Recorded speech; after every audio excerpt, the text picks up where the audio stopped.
옛날 아주 먼 옛날에 산과 물이 서로를 부둥켜 안고 있는 깊은 산골 마을에 넉넉한 인심만큼이나 몸집이 아주 커다란 며느리가 살고 있었습니다. 이 마을은 사방이 높은 산으로 둘러싸여 있어 해가 늦게 뜨고 일찍 지는 곳이었는데 비가 오는 날이면 산 한 개가 마을 어귀까지 내려와 온 세상을 하얗게 덮어버리곤 했습니다. 빗방울이 처마 끝에 매달려 톡톡 떨어지는 소리가 마치 자장가처럼 들리는 그런 조용한 마을의 가장 안쪽 대나무 숲이 뒤를 받쳐주는 작은 초가집 한 채가 바로 오늘 이야기의 주인공인 복실이가 시어머니를 모시고 사는 보금자리였습니다. 복실이라는 이름의 며느리는 마을에서 모르는 사람이 없을 정도로 유명했는데 그 이유는 그녀의 타고난 심성 때문이기도 했지만 무엇보다 눈에 띄게 커다란 덩치 때문이었습니다. 복실이 마당에 서면 마치 커다란 바위가 솟아난 듯했고 그녀가 부엌에 들어가면 좁은 부엌이 꽉 차서 다른 사람은 들어갈 틈조차 없었습니다. 그녀의 팔뚝은 장정 허벅지보다 굵었고 걸음을 옮길 때마다 쿵쿵 소리가 나며 땅이 울리는 듯 했습니다. 하지만 그녀의 살집은 게으름의 살이 아니라 험한 산골에서 억척스럽게 살아오며 쌓인 힘과 끈기의 상징과도 같은 것이었습니다. 복실이 모시는 시어머니는 젊은 시절 열병을 앓아 두 눈의 빛을 잃고 평생을 어둠 속에서 살아온 분이었습니다. 앞을 보지 못하는 시어머니에게 세상은 소리와 냄새, 그리고 손끝에 닿는 감촉으로만 존재하는 곳이었습니다. 시어머니는 비록 눈은 멀었지만 귀는 소머리만 한 바늘 떨어지는 소리도 들을 만큼 밝았고 마음에 눈이 트여 사람의 진심을 꿰뚫어 보는 지혜를 가지고 있었습니다. 시어머니에게 며느리 복실은 단순한 며느리가 아니라 당신의 눈이 되어주고 지팡이가 되어주는 세상에서 가장 귀한 존재였습니다. 여름 장마가 시작되어 하늘에 구멍이라도 난 듯 비가 쏟아지던 어느 날 아침, 복실은 여느 때와 다름없이 일찍 일어나 부엌으로 향했습니다. 그녀의 육중한 몸이 움직일 때마다 낡은 마루장이 삐걱거리며 비명을 질렀지만 복실은 행여나 잠든 시어머니가 깰까봐 발뒤꿈치를 들고 조심조심 걸음을 옮겼습니다. 그 커다란 덩치로 살금살금 걷는 모습이 꽤나 우스꽝스러워 보일 수도 있었으나 그 몸짓 하나하나에는 시어머니를 향한 깊은 배려와 조심스러움이 배어 있었습니다. 부엌에 들어선 복실은 아궁이에 불을 지피고 솥에 물을 붓는 일련의 동작들을 물 흐르듯 능숙하게 해냈습니다. 타닥타닥 장작이 타는 소리와 함께 구수한 밥 냄새가 비오는 날의 습기, 찬 공기를 타고 방 안으로 스며들었습니다. 복실은 밥을 짓는 동안에도 잠시도 쉬지 않고 부지런히 몸을 놀렸는데 그녀의 이마에는 어느새 송글송글 땀방울이 맺혔습니다. 몸집이 크다 보니 남들보다 더위를 많이 타고 땀도 많이 흘렸지만 복실은 흘러내리는 땀을 소매 끝으로 쓱 훔쳐내고는 빙그레 웃음을 지었습니다. 그녀는 자신이 흘리는 땀방울만큼 시어머니의 밥상이 따뜻해진다는 것을 알고 있었기에 그 수고로움을 기꺼이 즐거움으로 받아들였습니다. 방 안에서 기척을 느낀 시어머니가 부스스 일어나 앉으며 나직한 목소리로 물었습니다. 아가, 방내 비가 제법 많이 오는구나. 빗소리가 장독 뚜껑을 때리는 걸 보니 예사비가 아니야. 시어머니의 목소리는 잠기운이 남아 있었지만 따뜻하고 온화했습니다. 복실은 하던 일을 멈추고 방 쪽을 향해 큰 목소리로 대답했습니다. 네, 어머님. 밤새 비가 쉬지 않고 내리네요. 날이 뺏어서 몸이 찌뿌둥하실 텐데 좀 더 누워 계시지 그러셨어요. 복실의 목소리는 뱃속 깊은 곳에서 울려 나오는 듯 힘차고 굵었지만 그 안에는 시어머니를 걱정하는 마음이 가득 담겨 있었습니다. 시어머니는 고개를 가로저으며 손으로 더듬더듬 문틀을 잡고 밖으로 나오려 했습니다. 아니다, 잠은 잘 만큼 잤어. 그나저나 오늘이 장날 아니더냐. 비가 이렇게 오니 장에 가기는 틀린 것 같구나. 시어머니의 말끝에는 왠지 모를 아쉬움이 묻어 있었습니다. 사실 며칠 전부터 시어머니는 오늘 열리는 장터에 가서 꼭 사고 싶은 것이 있다며 어린아이처럼 들떠 있었습니다. 복실은 시어머니의 그 마음을 누구보다 잘 알고 있었기에 쏟아지는 빗줄기를 바라보며 잠시 고민에 빠졌습니다. 비에 젖은 흙길은 미끄럽고 위험했지만 시어머니의 기대를 저버릴 수는 없었기 때문입니다. 복실은 갓 지은 따뜻한 밥과 된장국을 상에 차려 시어머니 앞에 내려놓으며 조심스럽게 말을 꺼냈습니다. 어머님, 비가 좀 오긴 하지만 제가 업고서라도 모시고 갈 테니 걱정 마세요. 장터 국밥도 드시고 싶다고 하셨잖아요. 복실의 말에 시어머니는 깜짝 놀라며 손을 내저었습니다. 아이고, 이 빗속에 그 먼 길을 어떻게 가려고 그러냐. 내 몸 하나 추스르기도 힘든데 네가 그 무거운 몸으로 나까지 챙기려면 골병 든다. 그만두자. 그만두어. 시어머니는 며느리의 고생을 뻔히 알기에 극구 사양했지만 복실은 이미 마음을 굳힌 상태였습니다. 복실은 자신의 밥그릇에 밥을 고봉으로 수북하게 퍼담았습니다. 덩치만큼이나 먹성도 좋은 복실은 남들의 두세 배는 먹어야 힘을 쓸 수 있었습니다.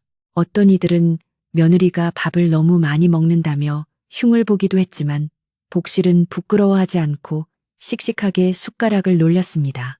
든든하게 먹어야 빗길에 시어머니를 잘 부축할 수 있고 혹시라도 미끄러운 길에서 넘어지지 않고 버틸 수 있기 때문입니다. 복실이 밥을 한 숟가락 크게 떠서 입에 넣을 때마다 볼이 불룩하게 튀어나와 마치 다람쥐가 도토리를 문 것 같았습니다. 아침 식사를 마친 복실은 서둘러 설거지를 끝내고 외출 준비를 서둘렀습니다. 장롱 깊숙한 곳에서 무명천으로 만든 튼튼한 옷을 꺼내 입었는데 워낙 덩치가 크다 보니 옷감이 터질 듯 팽팽하게 당겨졌습니다. 복실은 허리춤을 단단히 동여매고 치맛자락이 흙탕물에 끌리지 않도록 거들어 올렸습니다. 그녀의 준비 과정은 마치 장수가 전쟁터에 나가기 위해 갑옷을 입는 것처럼 비장하고 진지했습니다. 비 오는 날 장터에 가는 것은 그녀에게 단순한 외출이 아니라 시어머니를 안전하게 지켜내야 하는 중요한 임무였기 때문입니다. 한편 시어머니는 방 한구석에 앉아 며느리의 분주한 움직임을 소리로 듣고 있었습니다. 옷자락이 스치는 소리, 발을 쿵쿵 구르며 신발을 신는 소리, 방문을 여닫는 소리들이 시어머니의 머릿속에 그림처럼 그려졌습니다. 시어머니는 며느리의 그 우직하고 든든한 소리만 들어도 마음이 놓였습니다. 비록 눈으로는 볼 수 없지만 며느리의 넓은 등과 따뜻한 손길이 자신을 감싸줄 것을 알기에 비 오는 날의 외출이 두렵지만은 않았습니다. 시어머니는 벽에 걸린 지팡이를 찾아 손에 쥐고 며느리가 부르기를 기다렸습니다. 복실은 밖으로 나가 처마 밑에 놓인 집신들을 살폈습니다. 비에 젖은 땅은 몹시 미끄러울 것이 뻔했기에 바닥이 덜 닳고 짱짱한 집신을 골라야 했습니다. 그녀는 자신의 발에 맞는 특대형 집신과 시어머니의 발에 꼭 맞는 집신을 챙겨 들고 방으로 들어왔습니다. 어머님, 이제 채비 다 되셨어요? 신발 신겨 드릴게요. 복실은 시어머니 앞에 쪼그리고 앉아 앙상하게 마른 시어머니의 발에 정성스럽게 집신을 신겨드렸습니다. 복실의 투박하고 두툼한 손이 시어머니의 발을 감싸자 시어머니의 입가에 옅은 미소가 번졌습니다. 준비를 마친 두 사람은 마루 끝에 나란히 섰습니다. 밖은 여전히 굵은 빗줄기가 하염없이 쏟아지고 있었고 하늘은 잿빛 구름으로 뒤덮여 낮인지 밤인지 분간하기 어려울 정도였습니다. 마당에 고인 빗물은 작은 개울을 이루며 흘러내리고 있었고 담장 너머의 나무들은 비바람에 몸을 휘청거리고 있었습니다. 보통 사람이라면 엄두도 내지 못할 날씨였지만 복실은 깊게 숨을 들이마시며 마음을 다잡았습니다. 그녀의 거대한 몸집은 비바람조차 뚫고 나갈 수 있을 만큼 든든한 방패처럼 보였습니다. 복실은 시어머니의 왼손을 자신의 오른손으로 꽉 잡았습니다. 시어머니의 손은 나뭇가지처럼 말라 있었지만 복실의 손은 두툼하고 살집이 있어 마치 소미불처럼 폭신했습니다. 어머님, 제 손 놓치시면 안 돼요. 땅이 질어서 미끄러우니까 제 팔에 매달리듯 의지해서 걸으세요. 복실의 당부에 시어머니는 고개를 끄덕이며 며느리의 팔을 단단히 붙잡았습니다. 며느리의 팔뚝은 워낙 굵고 단단해서 시어머니가 온 체중을 실어도 꿈적하지 않을 것 같았습니다. 두 사람은 서로의 온기를 느끼며 대문을 향해 첫걸음을 내디뎠습니다. 마당을 가로질러 대문을 열자 차가운 비바람이 두 사람의 얼굴을 때렸습니다. 복실은 본능적으로 자신의 넓은 몸을 틀어 시어머니 쪽으로 불어오는 비바람을 막아섰습니다. 그녀의 등판은 웬만한 장정 둘을 합친 것보다 넓어서 시어머니는 며느리의 등 뒤에서 비를 피할 수 있었습니다. 복실은 빗물이 눈을 찔러도 아랑곳하지 않고 오직 발밑을 살피는 데 집중했습니다. 진흙탕이 된 길은 발을 디딜 때마다 질퍽거리는 소리를 내며 신발을 잡아당겼지만 복실은 힘차게 발을 빼내며 앞으로 나아갔습니다. 마을 어귀를 지나 큰 길로 접어들자 빗속을 뚫고 걷는 두 사람의 모습이 더욱 도드라져 보였습니다. 거대한 곰처럼 덩치 큰 며느리와 그 옆에 붙어있는 왜소한 시어머니의 모습은 멀리서 보면 마치 어미곰이 새끼를 데리고 가는 것처럼 보이기도 했습니다. 빗줄기는 점점 거세졌지만 두 사람이 맞잡은 손은 결코 떨어질 줄 몰랐습니다. 복실은 쉴 새 없이 어머님, 여기 무릉덩이가 있어요. 조금만 더 가면 평평한 길이에요. 하며 길 상태를 설명해 주었습니다. 그녀의 목소리는 빗소리에 묻히지 않고 또렷하게 시어머니의 귀에 닿았습니다. 길가에 늘어선 풀들은 비를 맞아 고개를 숙이고 있었고 개구리들은 신이 나서 울어대고 있었습니다. 복실은 땀과 비로 옷이 흠뻑 젖어 몸이 천근만근 무거웠지만 곁에 있는 시어머니를 위해 내색하지 않았습니다. 오히려 흥겨운 목소리로 어머님, 오늘 장에 가서 국밥도 먹고 꿀떡도 사 먹어요. 저번에 드시고 싶다던 참기름도 잊지 않고 사올게요. 라며 제잘거렸습니다. 며느리의 밝은 목소리에 시어머니의 걱정스러운 표정도 조금씩 펴지기 시작했습니다. 어느새 마을 사람들의 집들이 하나둘 보이기 시작했습니다. 비가 와서 대부분의 사람들은 집 안에 머물고 있었지만 창문을 열어놓은 집에서는 두 사람의 모습을 볼 수 있었습니다. 마을 사람들은 혀를 차며 수군거리기 시작했습니다. 아니, 저 복실이네 식구들 아니야? 이 난리에 무슨 장을 보러 간다고 저러고 있대? 작스. 저 뚱뚱한 며느리가 시어머니 고생시키려고 작정을 했나 보네. 사람들의 시선은 곱지 않았지만 빗속을 걷는 두 사람에게는 그들의 목소리가 들리지 않았습니다.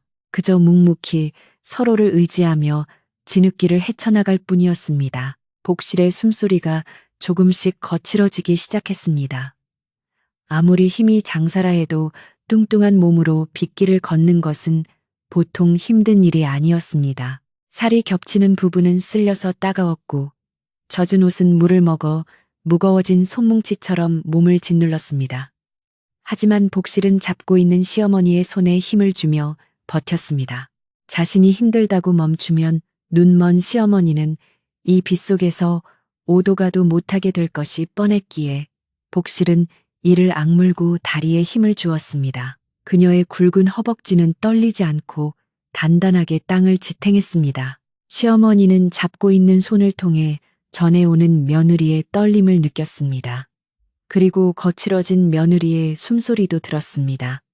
아가, 힘들면 잠시 쉬었다 가자. 네 숨소리가 멧돼지 숨소리 같구나.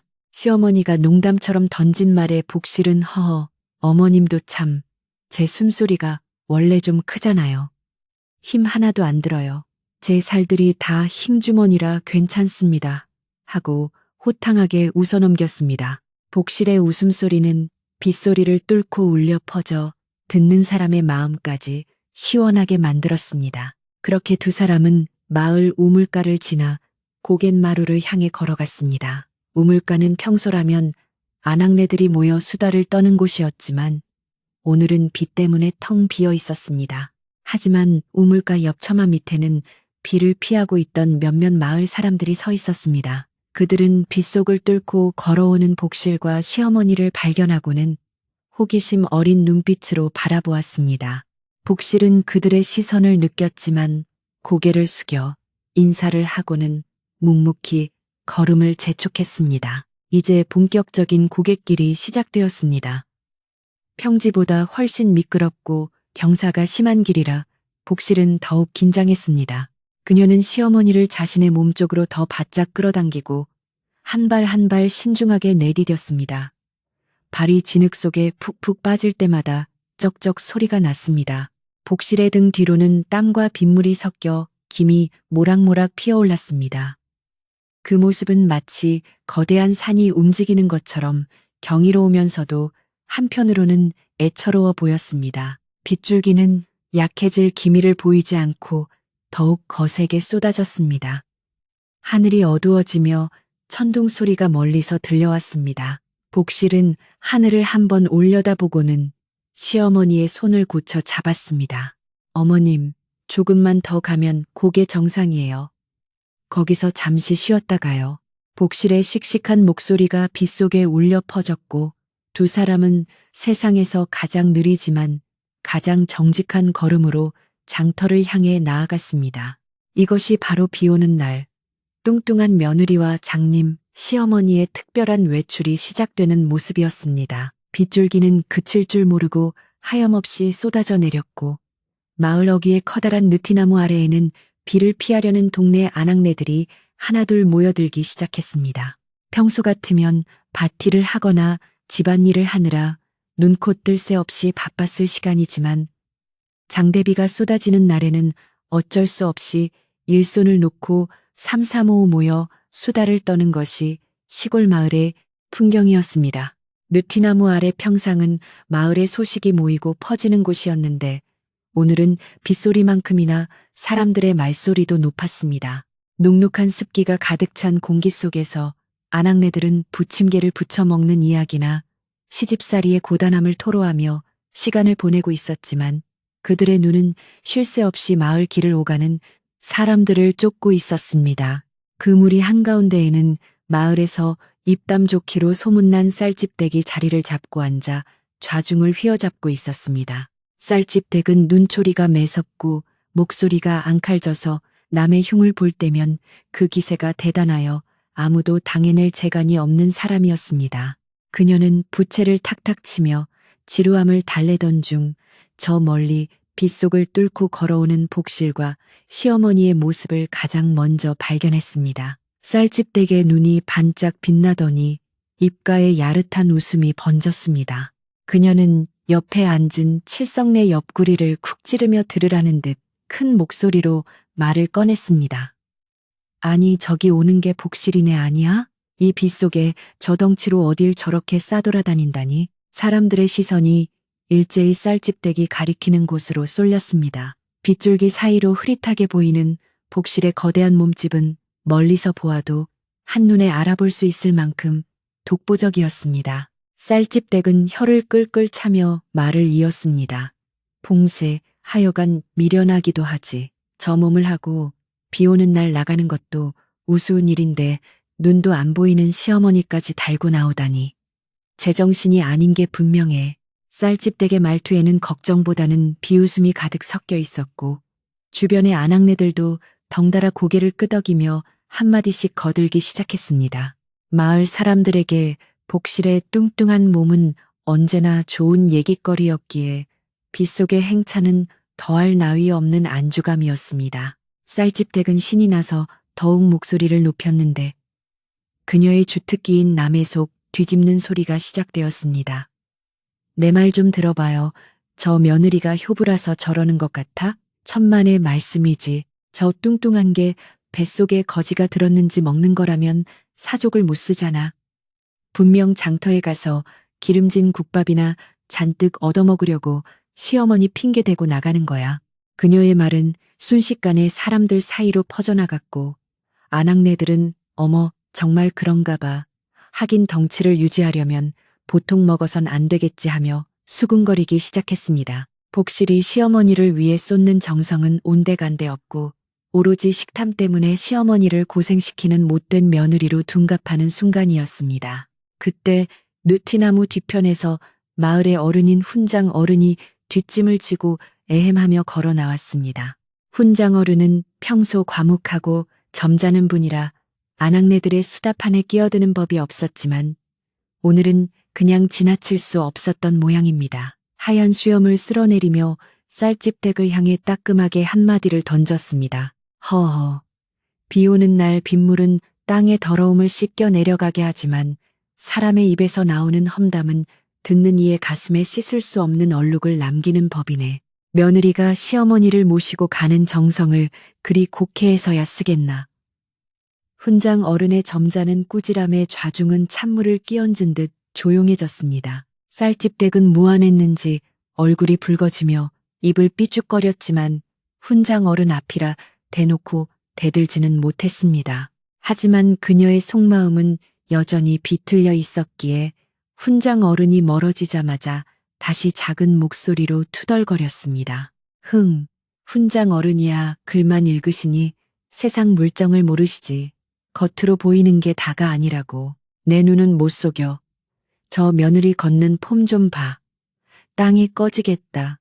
꺼지겠어. 쌀집댁의 집요한 험담은 마치 끈적한 진흙처럼 주위 사람들의 마음을 다시금 더럽히기 시작했고 사람들은 훈장 어른의 말보다는 자극적인 쌀집댁의 말에 더 귀를 기울이는 눈치였습니다. 그 시각 복실과 시어머니는 느티나무 근처에 다다르고 있었습니다. 복실은 멀리서부터 아낙네들이 모여 있는 것을 보았고 본능적으로 그들이 자신들을 화제로 삼고 있다는 것을 직감했습니다.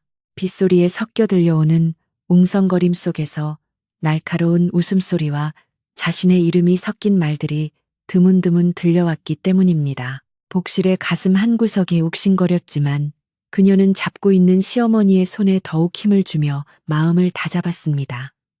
내가 흔들리면 어머님이 불안해하신다. 아무것도 못 들은 척, 아무렇지 않은 척 지나가야 해.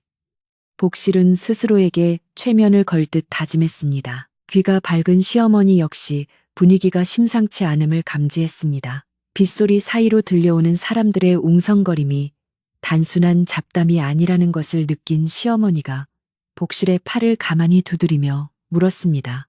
아가, 저 앞에 사람들이 모여 있는 것 같구나. 무슨 일이 있는 게냐? 목소리들이 영 곱지가 않구나. 시어머니의 걱정스러운 물음에 복실은 애써 밝은 목소리로 대답했습니다. 아유, 어머님도 참 비가 와서 다들 부침개 부쳐 먹으러 나왔나 봐요. 빗소리 때문에 목소리가 크게 들리는 거예요. 우리 얼른 지나가요. 복실은 시어머니가 상처받지 않게 하려고 선의의 거짓말을 했습니다. 두 사람이 느티나무 앞을 지나가려 하자 쌀집 댁이 기다렸다는 듯이 목청을 높여 소리쳤습니다. 아이고, 복실이 내 아니야? 이 빗속에 어딜 그리 바쁘게 가나? 그 무거운 몸으로 진흙길 걸으려니 숨이 턱턱 막히겠네 그려. 겉으로는 걱정하는 척하지만 그 속에는 뼈 있는 가시가 돋친 말이었습니다. 복실은 걸음을 멈추고 고개를 숙여 정중하게 인사를 했습니다. 네, 어머님이 장구경하고 싶어 하셔서 다녀오는 길입니다. 다들 비 피해 잘 계시지요? 복실의 태도는 깍듯하고 예의 발랐지만 쌀집 댁은 그마저도 꼴보기 싫다는 듯 코웃음을 쳤습니다. 하여간 대단해. 그 식성 채우려면 장터 국밥 한 그릇으로는 모자랄 텐데 시어머니 목까지 다 먹어치우는 건 아니지. 쌀집 댁의 노골적인 비아냥에 주변 아낙네들이 킥킥거리며 웃음을 터뜨렸습니다. 복실의 얼굴이 화끈 달아올랐고 쥐고 있던 주먹에 힘이 들어갔지만 그녀는 꾹 참았습니다. 여기서 화를 내거나 대꾸를 하면 시어머니가 모든 사실을 알게 되고 마음 아파하실 것이 분명했기 때문입니다. 복실은 그저 농담도 잘하십니다. 하며 허허 웃어넘기려 애썼습니다. 하지만 그 웃음 뒤에는 깊은 씁쓸함이 배어 있었습니다. 앞을 보지 못하는 시어머니였지만 쌀집 댁의 말에 담긴 악의를 모를 리 없었습니다. 시어머니의 얼굴이 굳어지며 지팡이를 쥔 손이 부들부들 떨렸습니다. 시어머니는 며느리가 자신 때문에 이런 수모를 겪는 것이 너무나 가슴 아팠고 당장이라도 호통을 치고 싶었지만 며느리가 참는 것을 알기에 억지로 입술을 깨물며 참았습니다. 대신 시어머니는 며느리의 손을 더 꽉 잡으며 낮은 목소리로 말했습니다. 아가, 비가 더 거세지는구나. 어서 가자. 내 귀에는 빗소리밖에 안 들리는구나. 그것은 며느리를 지키기 위한 시어머니만의 방식이었습니다. 복실은 시어머니의 깊은 뜻을 알아차리고 서둘러 발걸음을 옮겼습니다. 네, 어머님, 어서 가요. 저기 모퉁이만 돌면 장터가 가까워요. 두 사람은 도망치듯 느티나무 앞을 벗어났지만 쌀집댁의 목소리는 뒤통수에 대고 계속해서 따라붙었습니다. 흥, 두고 봐라. 분명히 떡이며 고기며 잔뜩 사서 자기 입에만 털어 넣을 게 뻔해. 며느리 잘못 들여서 늙은이만 고생이지. 그 독한 말들은 빗줄기보다 더 차갑게 복실의 등에 꽂혔습니다. 복실은 눈물이 핑 돌았지만 빗물에 섞여 흐르도록 내버려 두며 묵묵히 걸었습니다. 마을을 벗어나 다시 한적한 길로 접어들었지만 두 사람 사이에는 무거운 침묵이 흘렀습니다. 방금 전에 소란이 마음의 돌덩이처럼 얹혀 있었기 때문입니다. 복실은 혹시라도 시어머니가 마음을 썼을까봐 짐짓 더 씩씩하게 발을 구르며 말했습니다.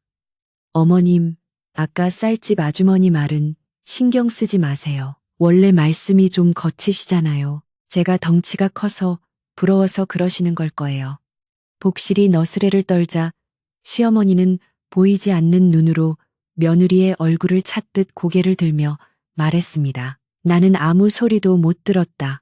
내 숨소리가 하도 커서 다른 소리는 하나도 안 들리더구나. 시어머니의 그 말에 복실은 울컥 치솟는 감정을 삼켜야 했습니다. 세상 사람들은 자신의 겉모습만 보고 손가락질하지만 시어머니만은 자신의 진심을 알아주고 감싸주려 한다는 사실에 가슴이 뭉클해졌습니다. 비는 여전히 세차게 내리고 길은 점점 더 험해졌지만 복실은 이제 아까보다 더 단단한 마음으로 걸을 수 있었습니다. 사람들의 오해와 비난이라는 진흙탕을 건너야 했지만 그녀에게는 지켜야 할 시어머니가 있었고 믿어주는 한 사람이 있었기에 무서울 것이 없었습니다.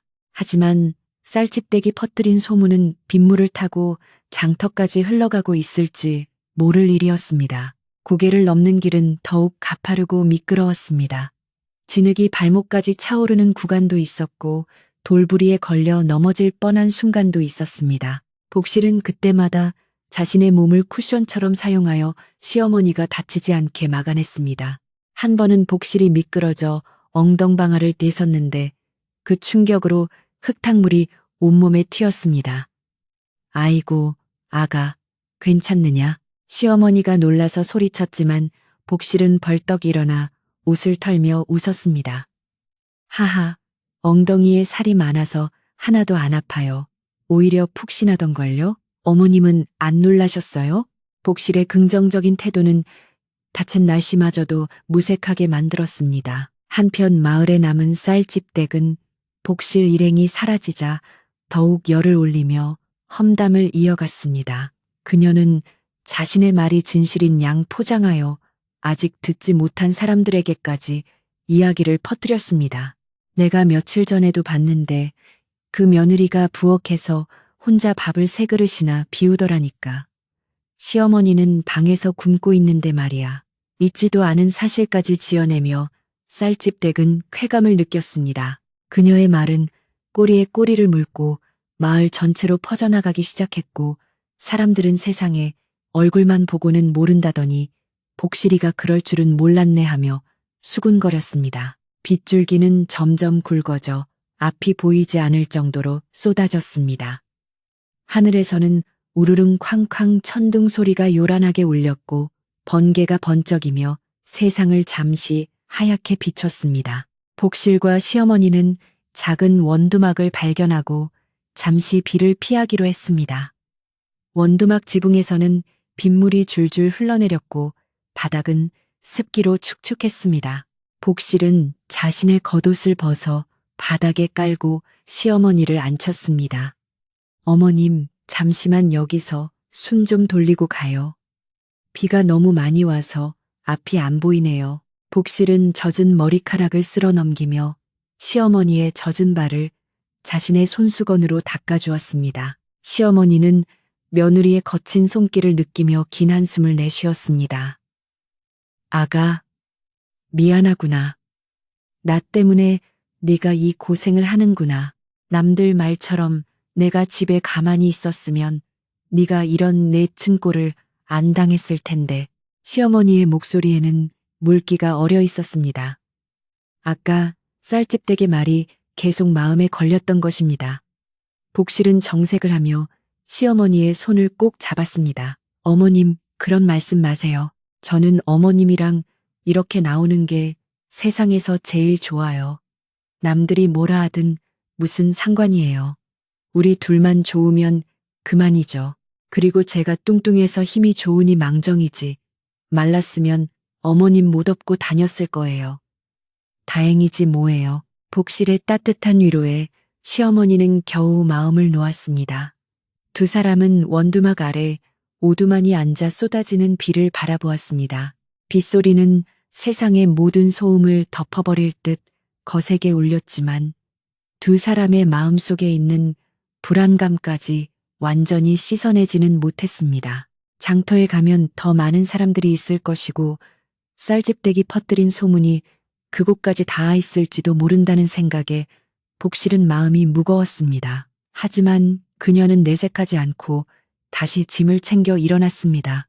자, 비가 조금 잦아든 것 같아요. 이제 다시 출발해요, 어머님. 장터로 가는 길목에는 개울 하나가 흐르고 있었습니다. 평소에는 징검다리를 건너면 되는 얕은 개울이었지만 며칠간 내린 비로 물이 불어나 징검다리가 물에 잠길락 말락했습니다. 흙탕물이 소용돌이 치며 흐르는 모습이 위협적이었습니다. 복실은 잠시 망설였지만 돌아갈 수는 없었습니다. 그녀는 신발을 벗어 허리춤에 매달고 바지를 무릎까지 걷어 올렸습니다. 어머님, 제가 업어드릴게요. 물이 차니까 꼭 붙어 계세요. 복실은 시어머니를 자신의 넓은 등에 업고 조심스럽게 물속으로 발을 디뎠습니다. 차가운 계곡물이 복실의 종아리를 휘감았습니다.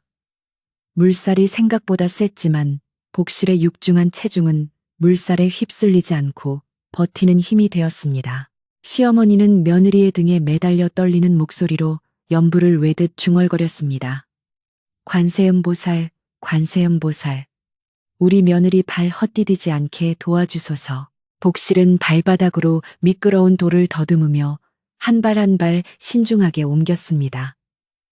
등에 업힌 시어머니의 가벼운 몸무게가 복실의 마음을 더 아프게 했습니다. 이렇게 가벼우신데 내가 더 잘해드려야 하는데. 복실은 이를 악물고 개울 중간을 건넜습니다. 개울을 무사히 건너 언덕을 오르자 드디어 저 멀리 장터의 입구가 보이기 시작했습니다. 비가 오는 날이라 평소보다는 한산했지만 그래도 장날은 장날이었습니다. 여기저기서 장사꾼들의 외침 소리와 흥정하는 소리가 들려왔습니다. 복실은 젖은 옷을 매만지고 시어머니의 옷매무새를 다듬어 드렸습니다. 이제 곧 사람들 속으로 들어가야 합니다. 마을에서 들었던 비난과 조롱이 이곳에서도 이어질지 모른다는 두려움이 엄습했지만 복실은 시어머니의 손을 잡은 채 당당하게 어깨를 폈습니다. 그녀의 뚱뚱한 몸은 이제 단순한 살덩어리가 아니라 세상의 풍파로부터 시어머니를 지키는 거대한 성벽과도 같았습니다. 장터 입구에는 벌써 몇몇 사람들이 복실과 시어머니를 알아보고 수군거리기 시작했습니다. 하지만 복실은 그들의 시선을 피하지 않고 정면을 바라보며 걸었습니다. 그녀의 눈빛은 굳건했고 발걸음에는 흔들림이 없었습니다.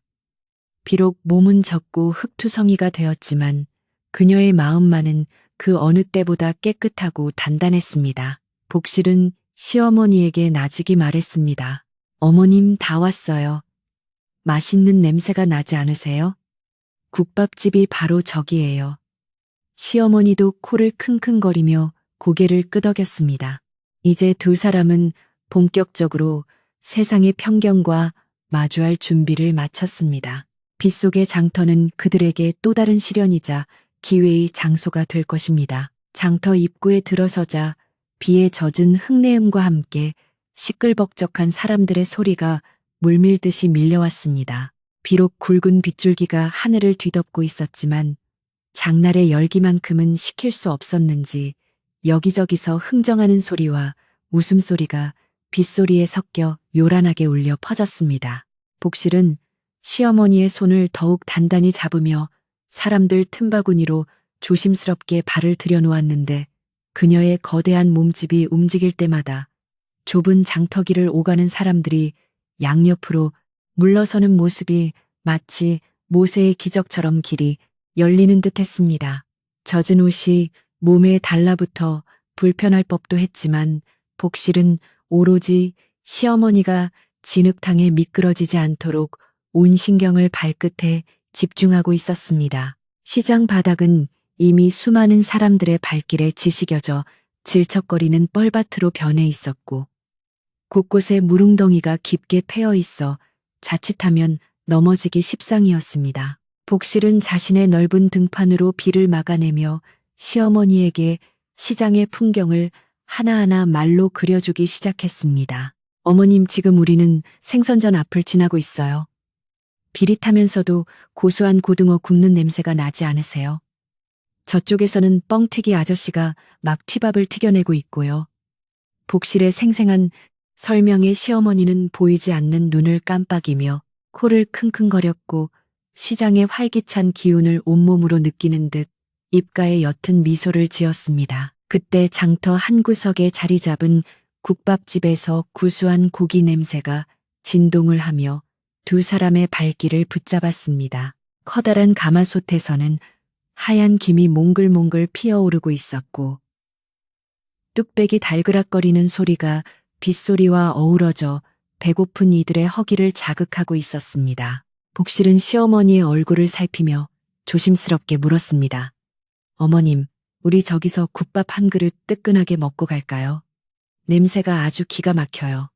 시어머니는 기다렸다는 듯 고개를 끄덕이며 며느리의 손을 이끌었고 두 사람은 처마 및 구석진 자리에 조심스럽게 자리를 잡고 앉았습니다. 국밥집 안은 비를 피해 들어온 손님들로 북적거리고 있었는데 복실의 거대한 몸이 들어서자 순식간에 시선이 집중되었습니다. 사람들은 숟가락질을 멈추고 덩치 큰 며느리와 앞못 보는 시어머니의 행색을 위아래로 훑어보며 수군거렸습니다. 빗물에 젖어 축 늘어진 복실의 옷 위로 드러난 넉넉한 살집은 사람들의 눈길을 끌기에 충분했고 개울을 건너오느라 흙탕물이 튄 바지는 그들의 고생을 말해주고 있었지만 사람들의 눈에는 그저 미련해 보이는 풍경일 뿐이었습니다. 복실은 사람들의 시선이 따가웠지만 짐짓 모른 척하며 주인 할머니에게 국밥 두 그릇을 씩씩하게 주문했습니다. 주인 할머니가 김이 모락모락 나는 국밥 두 그릇을 식탁 위에 툭 내려놓자 구수한 냄새가 코끝을 찔러왔습니다. 복실은 숟가락을 들어 국물을 한술 뜨더니 후후 불어 식힌 다음 시어머니의 입에 가져다 대었습니다. 어머님, 뜨거우니 천천히 드세요. 국물이 아주 진국이에요. 시어머니는 며느리가 떠주는 국물을 받아 마시며 얼어붙었던 몸이 녹아내리는 것을 느꼈습니다. 복실은 자신의 배에서도 꼬르륵 소리가 요동을 쳤지만 시어머니가 먼저 드시는 것을 보고 나서야 자신의 그릇에 코를 박고 허겁지겁 국밥을 퍼넣기 시작했습니다. 그때 식당 문이 왈칵 열리더니 익숙한 목소리가 들려왔는데 바로 마을 어귀에서 마주쳤던 쌀집댁이었습니다. 쌀집댁은 비에 젖은 우산을 털며 들어와서는 두리번거리다 복실 일행을 발견하고는 눈을 크게 뜨며 과장된 몸짓으로 다가왔습니다. 아이고, 여기서 또 보네. 그려. 역시 내 말이 맞았어. 비 오는 날 그 고생을 하고 온 이유가 고작 이 국밥 한 그릇 때문이었구먼. 쌀집댁의 목소리는 국밥집 안에 소음을 뚫고 쩌렁쩌렁 울려 퍼졌고 식당 안에 있던 모든 사람들의 귀가 쫑긋 세워졌습니다. 복실은 밥을 먹다 말고 숟가락을 멈칫했지만 이내 태연한 척 국물을 들이켰습니다. 하지만 쌀집댁은 멈추지 않고 더욱 신이 나서 떠들기 시작했습니다. 저 덩치 좀 봐. 국밥 그릇이 간장 종지 같네. 그려 시어머니는 앞이 안 보여서 며느리가 뭘 먹는지도 모를 텐데 자기 배 채우려고 눈먼 노인을 빗속에 끌고 다니다니 세상에 이런 불효가 어디 있어 쌀집되게 마른 비수가 되어 꽂혔고 주변 사람들은 혀를 차며 복실을 흘겨보기 시작했습니다. 저런 청청 겉모습만 뚱뚱한 게 아니라 욕심도 뚱뚱하고 먼 사람들의 수군거림이 파도처럼 밀려왔습니다. 시어머니는 숟가락을 내려놓고 고개를 숙였습니다. 며느리가 자신을 위해 얼마나 애쓰는지 누구보다 잘 알고 있는 시어머니였기에 사람들의 오해와 비난이 가슴을 후벼 파는 듯 아팠습니다. 하지만 복실은 묵묵히 깍두기를 집어 시어머니 숟가락 위에 올려드리며 말했습니다. 어머님 식어요. 얼른 드세요. 남들이 뭐라 하든 신경 쓰지 마세요. 저는 어머님이 맛있게 드시는 겉만 보면 배가 불러요. 복실의 목소리는 짐짓 밝았지만 그 속에는 떨림이 감춰져 있었고 굵은 손마디는 미세하게 떨리고 있었습니다. 쌀집 댁은 자리에 합석까지 하며 복실의 먹는 모습을 구경거리 삼아 떠들어댔습니다. 어유 잘도 먹네. 저렇게 먹어대니 쌀독이 나만하질 않지. 시어머니가 말라서 비틀어진 게 다 이유가 있었어. 며느리가 다 뺏어 먹어서 그런 거 아니겠어. 쌀집 댁의 농담 섞인 비난에 옆 테이블에 앉아있던 술 취한 사내들이 낄낄거리며 맞장구를 쳤습니다. 그래 며느리 덩치를 보니 멧돼지도 때려잡겠네. 시어머니는 지팡이 없으면 날아가겠어. 식당 안은 순식간에 복실을 조롱하는 분위기로 가득 찼습니다. 복실은 억울함에 목이 메어 밥이 넘어가지 않았지만 억지로 꾸역꾸역 목구멍으로 밀어 넣었습니다. 여기서 울거나 화를 내면 시어머니가 더 마음 상해하실 것이 뻔했고 쌀집 댁이 원하는 대로 싸움판이 벌어질 것이기 때문입니다. 복실은 그저 자신의 넉넉한 살집이 죄인 양 고개를 숙이고 밥그릇만 긁어댔습니다. 그녀의 커다란 등은 왠지 모르게 작아 보였고 빗물에 젖은 어깨는 축 처져 있어 보는 이로 하여금 묘한 연민을 자아내기도 했습니다. 하지만 시어머니의 표정은 점점 굳어지고 있었습니다. 보이지 않는 눈이지만 그 눈빛에는 서리빨 같은 냉기가 서리기 시작했습니다. 시어머니는 평소에는 온순하고 말수가 적은 분이었지만 며느리가 부당한 대우를 받는 것을 더 이상 참을 수 없었습니다. 시어머니는 손을 더듬어 지팡이를 찼더니 바닥을 쿵 하고 내리찍었습니다. 그 소리가 어찌나 크고 단호하던지 시끌벅적하던 국밥집 안이 일순간 찬물을 끼얹은 듯 조용해졌습니다. 시어머니는 떨리는 입술을 떼며 천천히 그러나 또렷한 목소리로 입을 열었습니다. 여보시오들 댁들은 눈이 밝아 세상을 다 본다고 생각하는 모양인데 내가 보기엔 댁들의 눈은 뜨고 있어도 감은 것만 못하구려. 내 며느리가 밥을 많이 먹는다고 흉을 보는데 그 밥심으로 눈먼 시험이 없고 개울 건너고 고개 넘는 거요. 댁들 중 누가 빗속에 늙은이 없고 여기까지 올 수 있겠소. 시어머니의 일갈의 사람들은 꿀먹은 벙어리가 되어 서로의 얼굴만 쳐다보았습니다. 쌀집 댁은 얼굴이 벌개져서 반박하려 했지만 시어머니의 기세에 눌려 입만 뻥긋거렸습니다. 시어머니는 거기서 멈추지 않고 말을 이었습니다. 그리고 오늘 우리가 여기 온 건 국밥 때문이 아니오. 내 며느리가 뚱뚱해서 미련하게 먹으러 온 게 아니란 말이오. 시어머니의 목소리는 물기를 머금고 있었지만 그 어느 때보다 강인했습니다. 복실은 놀란 눈으로 시어머니를 바라보았습니다. 어머님 그만하세요. 국밥 다 식어요. 복실이 말렸지만 시어머니는 고개를 가로저었습니다. 식당 안의 공기는 무겁게 가라앉았고 빗소리만이 지붕을 때리고 있었습니다. 사람들은 뚱뚱한 며느리와 장님, 시어머니가 비 오는 날 굳이 장터까지 나온 진짜 이유가 무엇인지 궁금해하기 시작했습니다.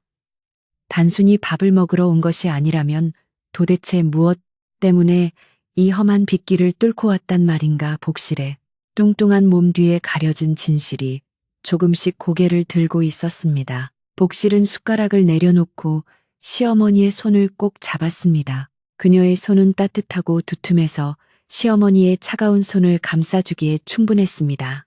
어머님, 저는 괜찮아요. 사람들이 뭐라 하든 상관없어요. 복실은 속삭였지만 시어머니는 며느리의 손등 위로 떨어지는 뜨거운 물방울을 느꼈습니다. 그것은 빗물이 아니라 며느리의 참아왔던 눈물이었습니다. 그 눈물 한 방울이 시어머니의 가슴에 불을 지폈습니다. 국밥집 구석에 앉아있던 훈장 어른이 헛기침을 하며 분위기를 수습하려 했지만 이미 엎질러진 물이었습니다. 쌀집 댁은 무안함을 감추기 위해 더욱 목소리를 높였습니다. 흥, 핑계는 좋네.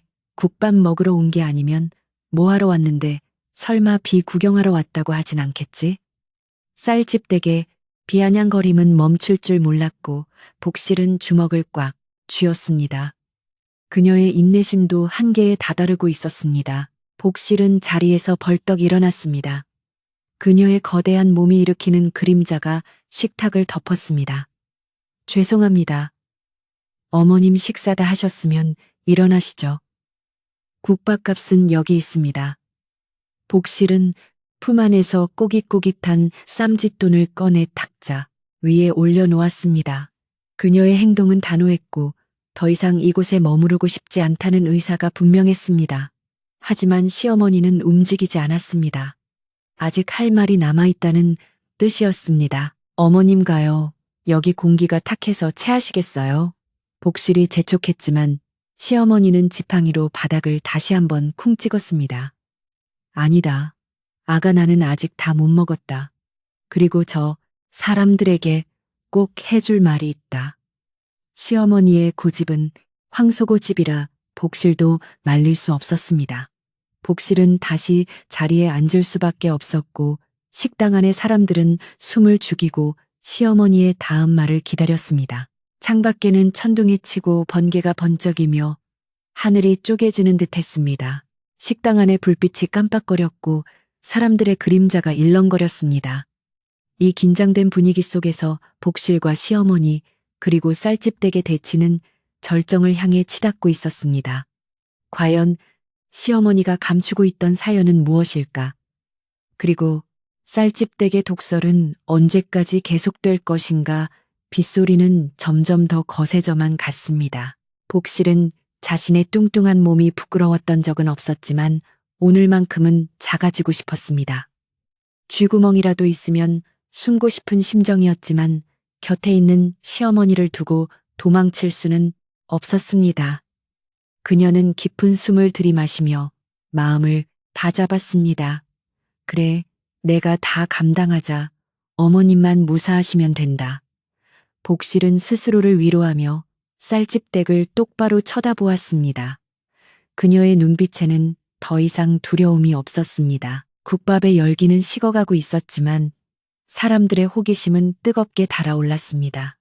누군가는 쌀집 댁 편을 들고 누군가는 복실네를 동정하며 식당 안은 보이지 않는 선으로 나뉘고 있었습니다. 빗줄기는 마치 이들의 갈등을 씻어내리려는 듯 더욱 세차게 쏟아졌고 국밥집의 낡은 문은 바람에 덜컹거렸습니다. 이것은 단순한 점심 식사가 아니라 진실을 둘러싼 한판 승부와도 같았습니다. 이제 곧 시어머니의 입에서 나올 이야기가 마을 사람들의 편견을 깨트릴 수 있을지 아니면 쌀집 댁의 조롱거리로 남을지 결정될 순간이었습니다. 복실은 긴장된 손으로 물그릇을 만지작거렸고 시어머니는 보이지 않는 허공을 응시하며 옛 기억을 더듬고 있었습니다. 비 오는 날 장터라는 무대 위에서 펼쳐지는 이들의 이야기는 이제 막 가장 뜨거운 부분으로 접어들고 있었습니다. 시어머니의 탁한 눈동자가 허공을 응시하고 있었지만 그 눈빛은 그 자리에 있는 누구의 눈보다도 형형하게 빛나고 있었습니다. 국밥집 안을 가득 메웠던 비아냥과 조롱의 웃음소리는 시어머니의 서리빨 같은 기세에 눌려 죽은 듯 사라졌고 오직 처마 끝에서 떨어지는 빗물 소리만이 정적을 메우고 있었습니다. 시어머니는 마른 침을 한 번 삼키고는 떨리지만 단호한 목소리로 다시 입을 열었는데 그 목소리는 마치 땅속 깊은 곳에서 울려 나오는 듯한 울림이 있었습니다. 여보시오들, 내 며느리가 밥을 많이 먹는다고 돼지라고 욕했소. 시어머니는 보이지 않는 눈으로 좌중을 둘러보며 물었습니다. 아무도 대답하는 사람이 없자 시어머니는 복실의 두툼한 손등을 자신의 거친 손으로 쓰다듬으며 말을 이었습니다. 이 아이가 처음 시집왔을 때는 꽃대처럼 가냘픈 몸매였소. 바람이 불면 날아갈까, 빗물이 튀면 젖을까. 내가 애지중지하던 고운 아이였단 말이오. 그런데 열병으로 내 두 눈이 멀고 남편마저 먼저 세상을 떠나자 집안의 모든 짐이 이 아이의 어깨에 지워졌소. 시어머니의 목소리가 가늘게 떨리기 시작했고 듣는 사람들의 가슴 한구석이 찌르르해졌습니다. 눈먼 시어미 봉양하랴, 농사 지으랴, 산에 가서 나무에 오랴. 이 아이는 쉴 틈이 없었소. 내가 넘어져 다칠까봐 밤잠도 못 자고 지키고 험한 산길 다닐 때는 나를 업고 다녔소. 그러다 보니 힘이 붙여 밥을 한 그릇 두 그릇 더 먹게 되었고 밤마다 퉁퉁 부은 다리를 주무르며 잠들기 일쑤였소. 이 아이의 살은 게을러서 찐 살이 아니라 뼈 빠지게 일하고 나를 지키느라 생긴 굳은 살이자 훈장이란 말이오. 사람들은 고개를 숙였고 헛기침을 하는 소리가 여기저기서 들려왔습니다. 쌀집댁은 당황한 기색이 역력하여 부채로 입을 가리고 시선을 피했지만 시어머니의 말은 멈추지 않았습니다. 오늘 우리가 이 빗속을 뚫고 장터에 온 것은 국밥이 먹고 싶어서가 아니오. 오늘은 바로 내 영감 제삿날이오. 가난해서 제사상에 올릴 고기 한 근 살 돈이 없는데 이 아이가 자기 머리카락을 잘라 판 돈으로 시아버지 제사상 받으려야 한다며 나를 업고 여기까지 온 것이오. 순간 식당 안은 충격에 휩싸였습니다. 복실이 머리에 쓰고 있던 수건이 벗겨지자 몽당 빗자루처럼 짧게 잘린 머리카락이 드러났습니다.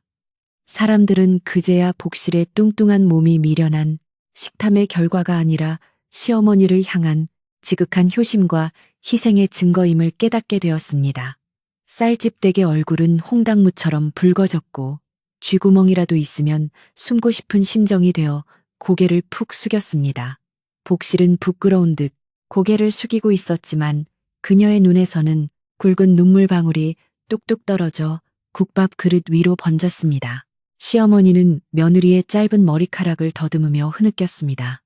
비 오는 날이면 영감이 장터에서 사오던 빈대떡 냄새가 그립다고 내가 지나가는 말로 했더니 이 미련한 것이 그 말을 기억하고 빗속을 뚫고 나를 업고 온 것이오. 내 며느리의 등판이 넓어서 비를 안 맞았고 내 며느리의 팔뚝이 굵어서 넘어지지 않았소. 이 살들은 나를 위한 이불이고 나를 위한 기둥이요. 그런데 당신들은 겉모습만 보고 흉을 보니 내 가슴이 찢어지지 않겠소. 국밥집 주인 할머니가 눈시울을 붉히며 다가왔습니다. 아이고 할멈내가 죽을 죄를 지었네. 그런 사정이 있는 줄도 모르고 내 며느리 흉을 봤으니 이 입을 꿰매야지. 주인 할머니는 앞치마로 눈물을 훔치며 주방으로 뛰어가더니 갓 쪄낸 따끈한 수육 한 접시와 빈대떡을 한가득 담아 식탁 위에 올려놓았습니다. 자, 이건 내가 미안해서 주는 거니까 돈 걱정 말고 어서 들게. 며느리도 많이 먹어. 자네가 진정한 효부일세. 주변에 앉아있던 사람들도 하나둘 태도가 바뀌기 시작했습니다. 아까 킬킬거리며 웃던 술 취한 사내 중 하나가 머쓱한 표정으로 막걸리 잔을 들고 다가왔습니다. 형수님, 제가 눈이 삐어서 귀한 분을 못 알아봤습니다. 이 술 한 잔 받으시고 노여움 푸십시오. 사내는 정중하게 복실에게 사과를 했고 다른 손님들도 저마다 미안하다는 눈빛을 보내며 분위기는 순식간에 반전되었습니다. 차갑던 국밥집 공기가 사람들의 온기로 따뜻하게 데워지는 순간이었습니다. 쌀집댁은 가시방석에 앉은 듯 안절부절 못하다가 슬그머니 자리에서 일어나려 했습니다. 하지만 훈장 어른이 쌀집댁을 불러 세웠습니다. 이복의 쌀집댁 어디 가는가. 자네도 사과해야지. 사람 것만 보고 함부로 말하는 게 얼마나 큰 죄인지 이제 알겠는가. 훈장 어른의 점잖지만 엄한 꾸지람의 쌀집댁은 어쩔 수 없이 멈춰 섰습니다. 모든 사람들의 눈이 쌀집 댁을 향하고 있었고 그녀는 더 이상 도망칠 곳이 없음을 깨달았습니다. 쌀집 댁은 기어들어가는 목소리로 말했습니다. 복실아 미안하다. 내가 입이 방정이라 쓸데없는 소리를 했구나. 내 너 머리 자른 줄은 꿈에도 몰랐다. 쌀집 댁의 사과는 비록 억지스러웠지만 그녀의 자존심을 꺾기에는 충분했습니다. 복실은 눈물을 닦으며 씩씩하게 웃어 보였습니다. 아닙니다. 아주머니 말씀 덕분에 우리 어머님 속마음도 듣고 좋네요. 저는 괜찮으니 앉아서 국밥 드세요.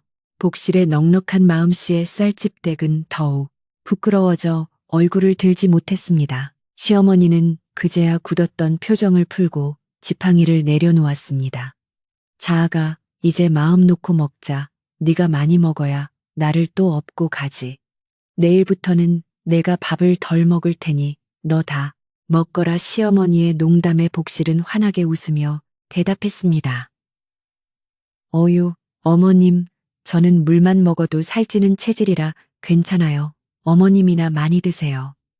두 사람은 서로에게 고기를 집어주며 정겨운 식사를 이어갔고 그 모습은 보는 이들의 마음까지 훈훈하게 만들었습니다. 국밥집 안은 이제 훈훈한 인정이 넘쳐나는 사랑방이 되었습니다. 사람들은 복실이 밥을 크게 떠서 입에 넣을 때마다 흐뭇한 표정으로 바라보았고 더 이상 그녀의 뚱뚱한 몸을 비웃는 사람은 아무도 없었습니다. 오히려 그 넉넉한 살집이 든든한 효심의 상징처럼 여겨져 칭송의 대상이 되었습니다. 밖에는 여전히 비가 내리고 있었지만 식당 안은 햇살이 비추는 듯 밝고 따뜻했습니다. 복실은 뜨끈한 국물을 들이키며 얼어붙었던 몸과 마음이 사르르 녹아내리는 것을 느꼈습니다. 식사를 마칠 무렵 주인 할머니가 싸준 빈대떡 보따리를 받아든 복실은 한결 가벼워진 마음으로 자리에서 일어났습니다. 제사상에 올릴 고기와 빈대떡까지 생겼으니 더 바랄 것이 없었습니다. 복실이 시어머니를 다시 업으려 하자 주변에 있던 장정들이 우르르 몰려 나왔습니다. 아이고, 우리가 도와드립죠. 이 빗길에 혼자 업고 가시려면 힘드실 텐데 고개 너머까지 모셔다 드리겠습니다. 장정들은 복실을 대신에 짐을 들어주고 길을 터주겠다고 나섰습니다. 하지만 복실은 손을 내저으며 정중히 사양했습니다. 마음은 감사하지만 제가 업고 가야 어머님이 편안해 하십니다. 제 등판이 어머님 전용 가마라서요. 복실의 너스레의 사람들이 와하하 웃음을 터뜨렸습니다. 시어머니도 며느리의 등에 업히며 편안한 미소를 지었습니다. 그래, 내 며느리 등이 제일이지. 세상 어떤 가마보다도 푹신하고 따뜻하거든.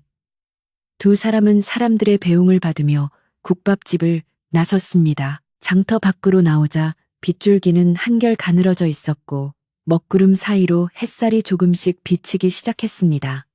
비 온 뒤에 하늘은 더욱 맑고 깨끗해 보였고 땅에서 올라오는 흙내음은 향기롭게 느껴졌습니다. 복실은 시어머니를 업은 채 왔던 길을 되돌아가기 시작했습니다. 올 때의 그 무겁고 힘들었던 발걸음은 온데간데 없고 개선장군처럼 당당하고 활기찬 발걸음이었습니다. 쌀집 댁이 퍼뜨렸던 나쁜 소문은 비와 함께 씻겨 내려갔고 이제 마을에는 효부, 복실의 아름다운 이야기만이 남게 될 것이었습니다.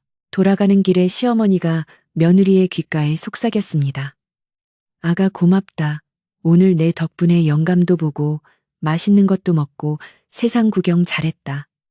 네가 내 눈이고 내 달이다. 시어머니의 따뜻한 말 한마디에 복실은 피로가 씻은 듯 사라지는 것을 느꼈습니다.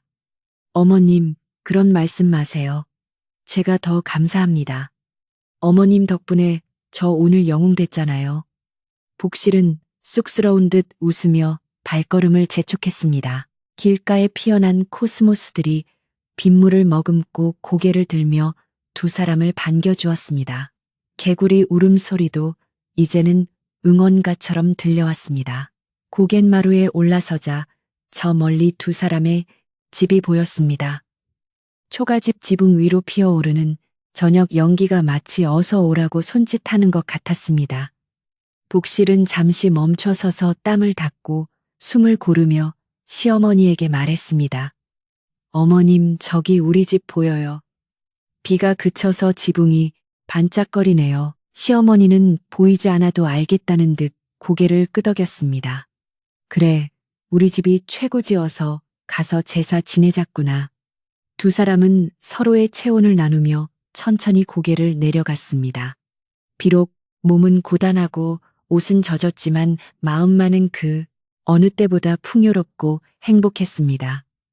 장터에서의 사건은 두 사람의 끈을 더욱 단단하게 묶어주는 계기가 되었고 복실의 뚱뚱함은 이제 흉이 아닌 자랑이 되었습니다. 마을 어귀에 들어서자 아까 쑥덕거리던 아낙네들이 나와서 기다리고 있었습니다. 그들은 훈장 어른에게 전해 들었는지 미안한 표정으로 서 있었습니다. 쌀집댁에 앞장서서 달려오더니 복실의 짐을 받아 들었습니다.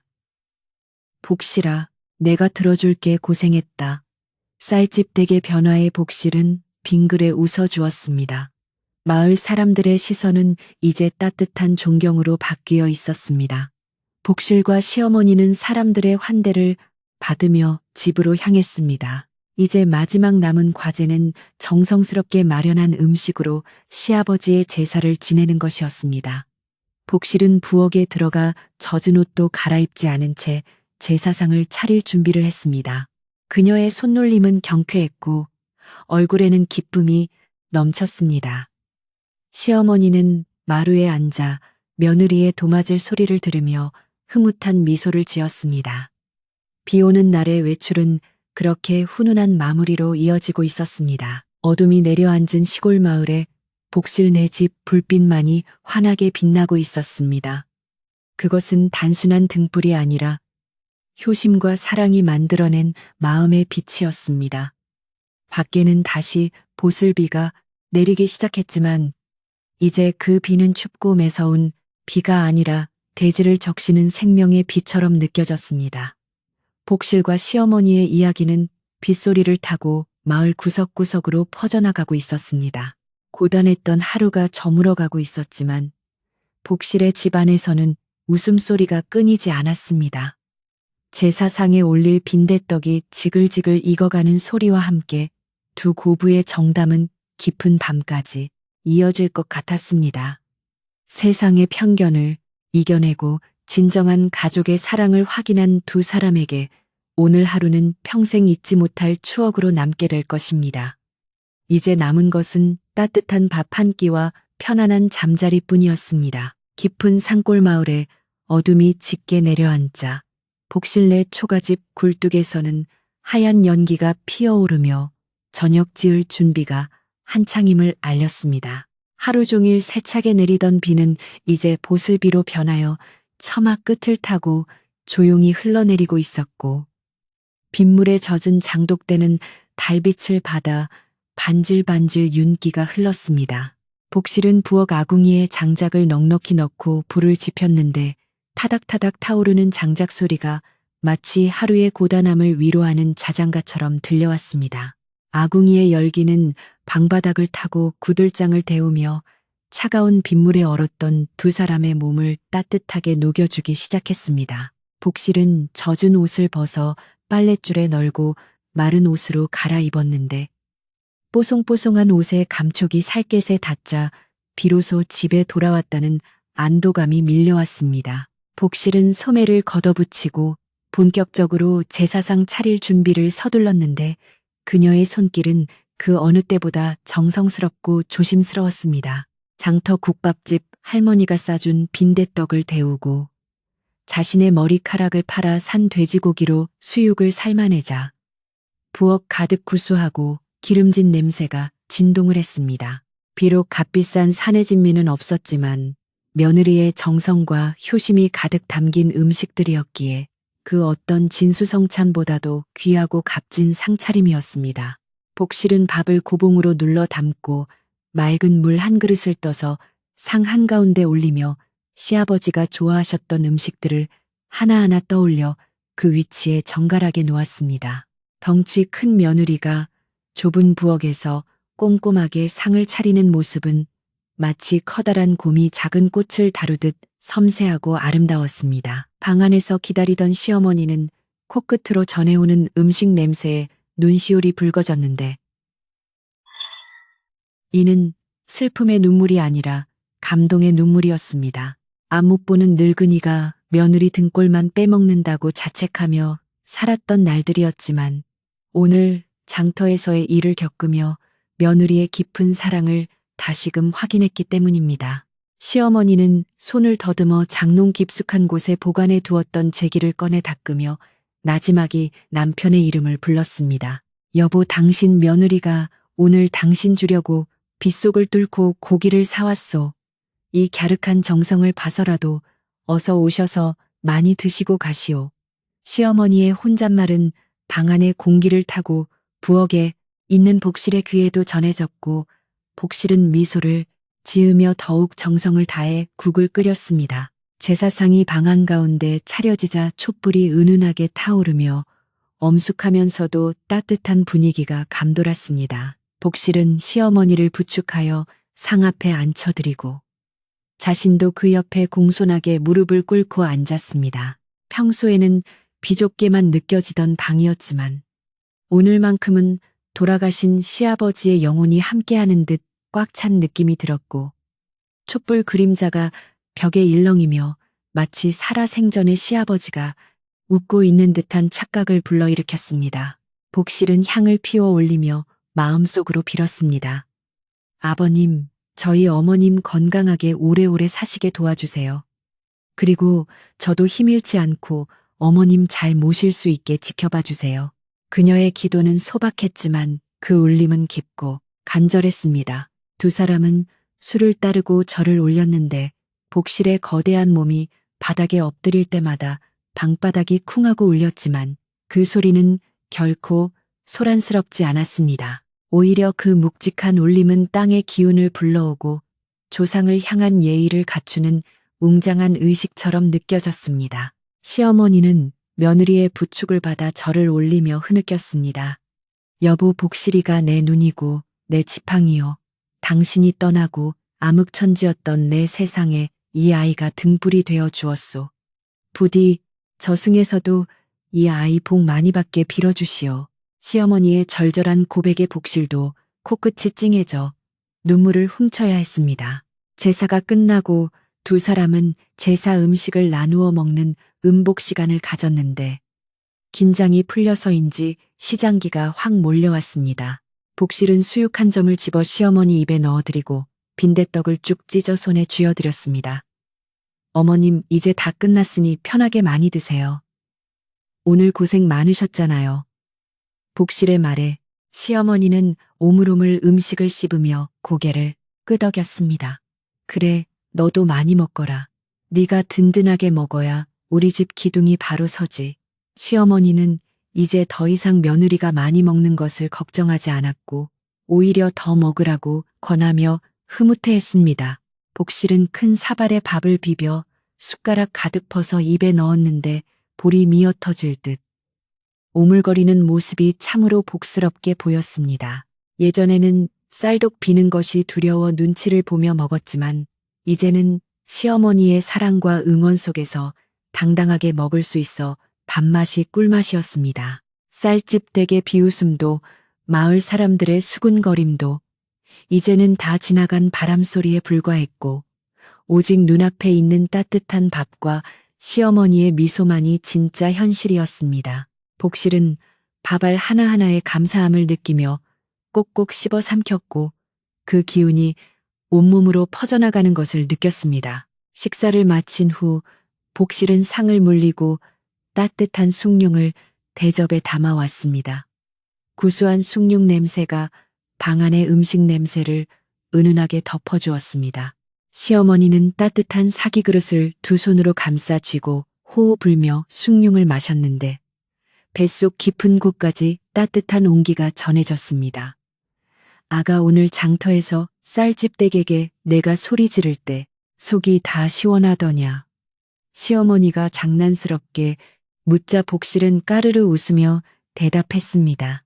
그럼요, 어머님 목소리가 장군님 호령 같아서 깜짝 놀랐어요. 쌀집 아주머니 얼굴이 홍시처럼 빨개지는 걸 어머님도 보셨어야 했는데 아쉬워요. 두 사람은 순경을 마시며 도란도란 이야기꽃을 피웠는데 밖에서 들려오는 풀벌레 소리가 배경음악처럼 깔렸습니다. 비가 그친 밤하늘에는 구름 사이로 별들이 하나둘 얼굴을 내밀고 있었고 처마 끝에 매달린 물방울이 똑 떨어지는 소리가 청아하게 들려왔습니다. 복실은 시어머니의 퉁퉁 부은 다리를 주물러드리기 시작했습니다. 어머님 오늘 많이 걸으셔서 다리 아프시죠? 제가 시원하게 풀어드릴게요. 복실의 두툼하고 힘있는 손이 시어머니의 종아리를 꾹꾹 누르자 시어머니는 시원하다는 듯 탄성을 내뱉었습니다. 아이고 우리 며느리 손은 약손이라 닿기만 해도 병이 낫는구나. 시어머니는 며느리의 손길에 몸을 맡기며 나른한 평온함을 느꼈습니다. 복실의 뚱뚱함은 이제 둔함이 아니라 넉넉함이었고 투박함이 아니라 진실함이었습니다. 시어머니는 며느리의 손을 잡고 자신의 얼굴로 가져가 비볐습니다. 거칠어진 며느리의 손바닥에서 지난 세월의 고생이 고스란히 느껴졌기 때문입니다. 미안하다. 그리고 고맙다. 내 눈이 멀지 않았더라면 네 고운 얼굴을 볼 수 있었을 텐데. 내가 복이 없어 너를 못 보는구나. 시어머니의 목소리에는 깊은 애정이 담겨 있었습니다. 복실은 시어머니의 손을 꼭 잡으며 말했습니다. 어머님 마음의 눈으로 다 보고 계시잖아요. 저는 어머님이 저를 예쁘게 봐주시는 것만으로도 충분해요. 그리고 저는 뚱뚱해서 어디 가서 잃어버릴 염려도 없으니 얼마나 다행이에요. 복실의 재치 있는 말에 두 사람은 다시 한번 웃음을 터뜨렸습니다. 웃음소리는 담장을 넘어 밤하늘로 퍼져나갔고 마을을 지키는 당산나무도 그 소리를 듣고 흐뭇하게 가지를 흔드는 듯 했습니다. 이제 밤이 깊어 잠자리에 들 시간이 되었습니다. 복실은 장롱에서 두툼한 목화솜 이불을 꺼내 방바닥에 넓게 폈습니다. 시어머니의 자리는 아랫목 가장 따뜻한 곳으로 잡고 베개를 편안하게 놓아드렸습니다. 어머님 이불 깔았어요. 오늘 밤은 다리 뻗고 푹 주무세요. 복실이 말하자 시어머니는 자리에 누우며 안도의 한숨을 내쉬었습니다. 집 떠나면 고생이라더니 내 집 내 이불 속이 천국이로구나. 시어머니는 따뜻한 이불 속에 몸을 파묻으며 하루의 피로를 내려놓았습니다. 복실도 호롱불을 끄고 시어머니 옆에 나란히 누웠습니다. 어둠 속에서도 시어머니의 숨소리가 규칙적으로 들려왔고 창호지 문 너머로 달빛이 은은하게 스며들었습니다. 복실은 천장을 바라보며 오늘 하루 있었던 일들을 필름처럼 되감아 보았습니다. 빗속의 고행, 사람들의 비난, 그리고 시어머니의 호통과 화해의 순간들. 그 모든 것이 꿈만 같았지만 옆에 누운 시어머니의 온기가 그것이 현실이었음을 말해주고 있었습니다. 복실은 자신의 뚱뚱한 몸을 이불로 감싸며 스스로에게 칭찬을 해주었습니다. 잘했어, 복실아. 너는 오늘 정말 잘 해냈어. 밖에서는 다시 보슬비가 내리기 시작했는지 사락사락 빗소리가 들려왔습니다. 하지만 이제 그 빗소리는 두렵거나 처량하게 들리지 않고 마치 대지를 토닥이는 어머니의 손길처럼 평화롭게 들렸습니다. 빗물은 마을의 먼지를 씻어내고 사람들의 마음속에 있던 오해와 미움도 함께 씻어 내려가고 있었습니다. 복실은 빗소리에 귀를 기울이며 스르르 눈을 감았습니다. 몸은 노곤했지만 마음은 솜털처럼 가벼웠고 내일 아침에는 더 밝은 해가 뜰 것이라는 믿음이 그녀를 편안하게 만들었습니다. 시어머니는 잠결에 뒤척이다가 며느리의 팔을 더듬어 찾았습니다. 며느리의 굵은 팔뚝이 손에 잡히자 안심이 되었는지 다시 깊은 잠에 빠져들었습니다. 며느리의 뚱뚱한 팔은 시어머니에게 세상에서 가장 튼튼한 안전지대였고 며느리에게 시어머니의 손길은 세상에서 가장 따뜻한 인정이었습니다. 두 사람은 서로의 존재를 확인하며 깊고 달콤한 잠의 세계로 빠져들었습니다.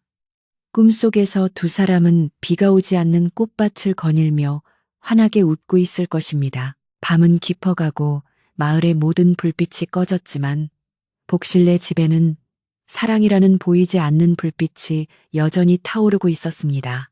뚱뚱한 며느리와 장님 시어머니가 만들어가는 소박하지만 위대한 이야기는 이렇게 비 오는 날의 추억으로 남게 되었습니다. 세상 사람들은 겉모습으로 사람을 판단하고 흉을 보기도 하지만 진심은 언젠가 통하기 마련이고 사랑은 그 어떤 겉모습보다 아름답다는 것을 이 두 사람이 증명해 주었습니다. 산골 마을의 밤은 고요했고 가끔 들리는 부엉이 소리만이 정적을 깰 뿐이었습니다. 지붕 위로 떨어지는 빗방울들은 이제 자장가 연주를 멈추고 잠든 이들의 꿈을 지켜주려는 듯 숨을 죽였습니다. 복실의 코지는 소리가 나지막하게 방안을 울렸고 시어머니의 평온한 얼굴에는 엷은 미소가 감돌았습니다. 그 어떤 부자도 부럽지 않은 평화롭고 행복한 밤이었습니다. 옛날 이야기는 여기서 끝이 나지만 복실이와 시어머니의 따뜻한 사랑은 아마도 그 마을에 오래오래 전해져 내려왔을 것입니다. 뚱뚱하다고 놀림받던 며느리는 복덩이 며느리로 불리게 되었고 앞 못 보는 시어머니는 마음의 눈을 가진 지혜로운 어른으로 공경받으며 살았을 테지요. 오늘 밤 이 이야기를 듣는 당신의 마음에도 복실이의 넉넉한 마음과 시어머니의 따뜻한 사랑이 전해지기를 바랍니다. 창밖의 빗소리가 당신의 잠을 방해하지 않고 오히려 포근한 이불처럼 감싸주기를 바라며 이야기꾼은 여기서 물러가겠습니다. 부디 걱정 근심 모두 내려놓고 복실이네 아랫목처럼 따뜻하고 편안한 꿈 꾸시기를 바랍니다. 당신이 잠든 사이에도 세상의 따뜻한 이야기들은 계속해서 피어날 것입니다. 그럼 안녕히 주무십시오.